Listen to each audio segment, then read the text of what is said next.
अरे हमार करेजा कहाँ जात बाड़ू हो? तनी हटा। हमरा प्यार के तू बदतमीजी कहलू? हम तोहरा से प्यार करेनी। का सपना देखले रहली तोहरे साथ। तोहार हमार बियाह होई, सुहाग रात मनाई, छोट छोट बच्चा होई और तू एक झटके में हमार सारा सपना तोड़ दे। तू सिर्फ हमार हो और हमरा अलावा केहू और के ना हो सकेलू। समझलू? यू रास्कल, तो हर हिम्मत कैसे हो गई?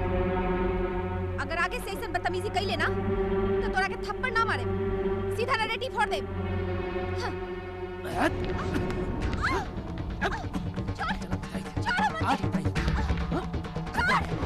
आज के बाद हमारे अलावा के बारे में सोच ना साले आज तो हर मुंह हर करम कि कौनो लड़की पे आज के बाद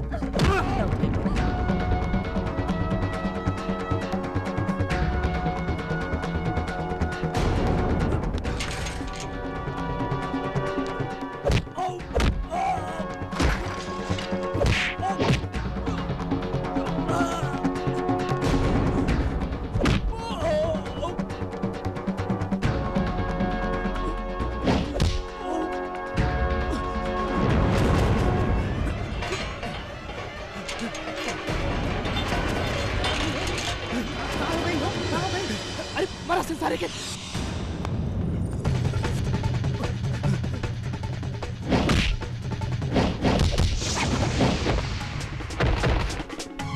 अबे छोड़ दो सारे के।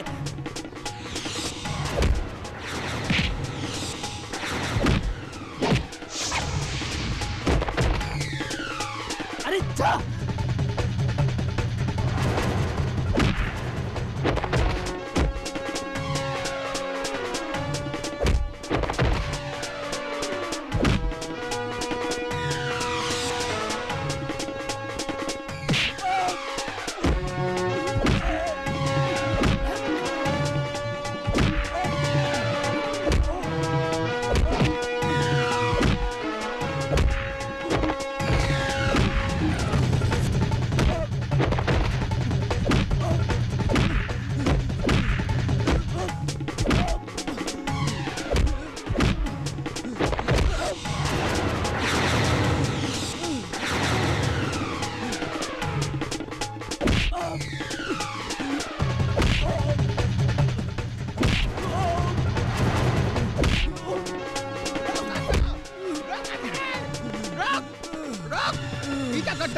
हट जाए सर, हट जाए। ये सवेरा कीजिए तुझे गुस्ताखी के लिए बात हम इनका जान से मार। सूर्या आई से स्टॉप इट। अगर प्रिंस के कुछ भी भइल ना तो तुहार लाइफ बर्बाद हो जाई। ए समझावा के। रुक जा सूर्या, छोड़ दे कुत्ता के। एकरा एकर सजा मिल गई बा, छोड़ दा। ए जब पढ़े आवेला कि तू अयासी करे आवेला कुकुर कहीं का। साफ बेहाया के पोछे आवे का रे बदमाश कहीं का। चल चल बाबू चल चल। अरे सूर्या हो या साहूकार, ओकर कलेजा फाड़ के रखते ना तो तोरा के फूल का हार पहने दी। लेकिन साला मार खा के तू हमारी इज्जत और शान सूली पे चढ़ा दे ले। शांत हो जा, शांत हो जा भगत। जवान बेटा की डांटल ना चला।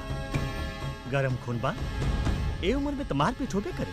अरे काहे का गरम खून रही तो हमरे सामने ऐसा सर झुका के ना खड़ा रही, सीना तान के खड़ा रही, सर झुका के खड़ा।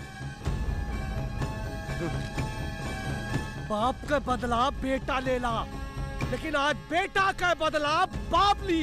अरे साला जे हमरे बेटा का खून बहुले बा, जब ले ओकरा खून से नहाई ना हमरा के चैन ना मिली। हथियार रख दा भगत, जो सजिद आदमी की सेहत खातिर खतरनाक साबित होला।